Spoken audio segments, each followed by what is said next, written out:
السلام عليكم ورحمة الله تعالى وبركاته. الحمد لله الكبير المتعال العليم الحليم الذي كنز ما جاء به السقيم، وأشهد أن لا إله إلا الله وحده لا شريك له، وأشهد أن محمدا عبده ورسوله. أما بعد، أيها المستمعون الكرام wale ambao mnafuatilia chaneli yetu ya New Nuru Cinema, leo napenda kuzungumza jambo moja tu.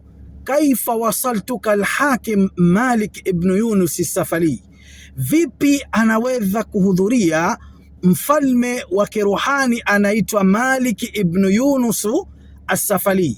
Kwanza tujue man huwa Malik ibn Yunus as-Safali. Nani Malik ibn Yunus al-Safali?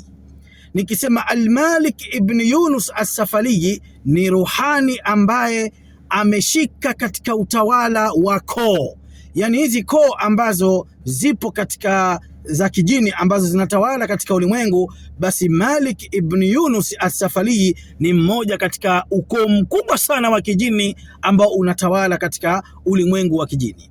Wasaltuka fi usratin, huyu ni jini ambaye mara nyingi anakuwa anawasili kwenye ukoo fulani.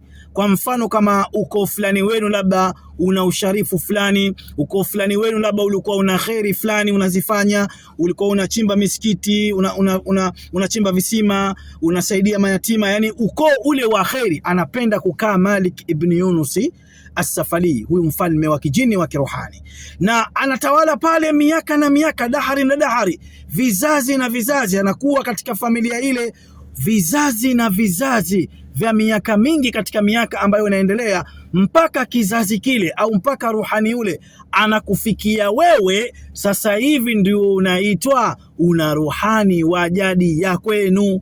Nadhani umenielewa vizuri nikizungumzia hivyo. Kuna watu wanasema wana maruhani ya kijadi ya kwao, basi huyu Malik ibn Yunus al-Hakim ndo huyo ruhani wa jadi ya kwenu.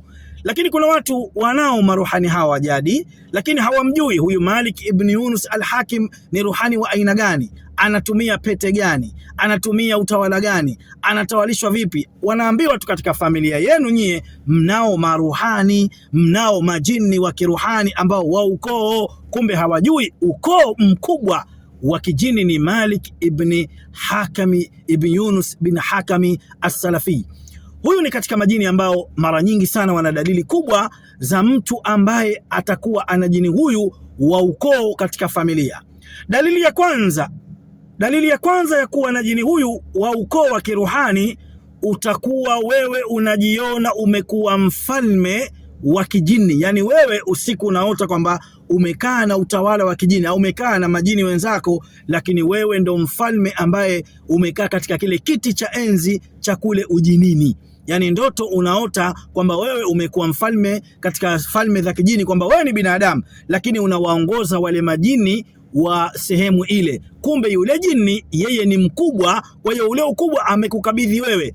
Sawa, kwa hiyo amekukabidhi wewe, lakini unajiona wewe uko unawaongoza wale majini. Hii ni moja katika dalili ambayo dalili ile mara nyingi sana anakuwa anayo huyu mtawala ambaye ametawaliwa kiumbe cha kibinadamu na huyu jini wa jadi al-Malik ibn Yunus al-Hakim katika majini ambao wa kiruhani. Lakini dalili ya pili, unaweza ukahisi sawa, kuna kundi la majini linakuja kukusemesha wewe katika masikio yako au katika kichwa chako. Kuna mambo, kuna maongezi ambayo yanakuja, maongezi yale unayaelewa kwa tafsiri ambayo yanakuja. Yani kuna vitu vinakusemesha, na vinakusemesha katika mambo ya kheri, vinakusemesha katika ibada, vinakusemesha katika vitu ambavyo vile vya kheri tu katika mwili wako, na mara nyingi sana vinakuja katika nyakati zile za ibada. Kwa mfano kabla ya swala au baada ya swala, au umelala au ukimaliza dhikri, au ukimaliza kusoma mwenyewe tu dua zako, au baada ya swala za usiku, utahisi kuna vitu vinakusemesha katika masikio yako. Kwa hiyo hii ni dalili ya pili ambayo inahusiana na al-Malik ibn Hakim. Huyu al-Malik ibn Hakim, mfalme huyu al-Malik ibn Hakim as-Salafi. Lakini dalili ya tatu kubwa ambayo inatokana na huyu mfalme wa kijini ambaye tunayemzungumzia al-Malik ibn Hakim as-Salafi ni wewe kuhisi katika mwili wako.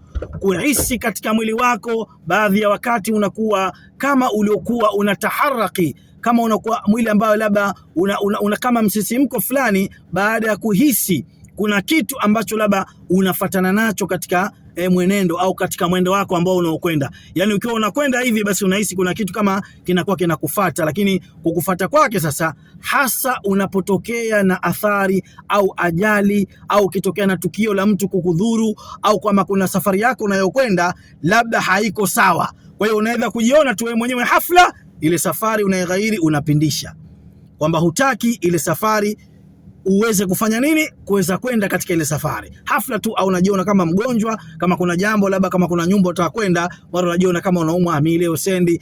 Wao ndio wanakuonesha kitaalamu kwamba bwana kuna tatizo ambalo lipo katika hiyo sehemu ambayo unayokwenda. Lakini dalili nyingine ya 4, na tutataja dalili kwa haraka. Dalili ya 4, unaweza kusikia katika maeneo ambayo unakaa, labda nyumbani kwako au sehemu ambayo unaishi, ukasikia kwamba kuna sauti ambazo zinazokuja pale, lakini sauti zile zinakuwa sio za kutisha, kama sauti ambazo zinakuwapa maelekezo kama familia hii fanyeni hivi, fanyeni hivi. Ndio huyu Al-Malik ibn Hakam Yunusi As-Saqafi. Kwa inshallah biidhnillah tabaraka taala nitakuja kuelezea anatumia utawala gani, dua gani ya kuweza kumtawalisha. Unaweza kuwa unaye jini huyu lakini hujajua kama una jini wa kiruhani wa familia, hujajua kujitibu, hujajua ufanye nini katika maisha yako, hujajua ukoo unatokana na ukoo wa baba, ukoo wa mama, hujajua mfanye nini. Nitakufundisha na pete aina gani anatumia. Je, ufalme wake utakusaidia wewe katika namna gani? Kwa uwezo wa Allah subhanahu wa ta'ala. Sheikh Salum Damba anapatikana Vikindu Magogo Matatu au Kigamboni kwa fundi baskeli. Namba yangu ya simu ni 0714657173, 0714657173. Assalamu alaikum warahmatullahi wabarakatuh.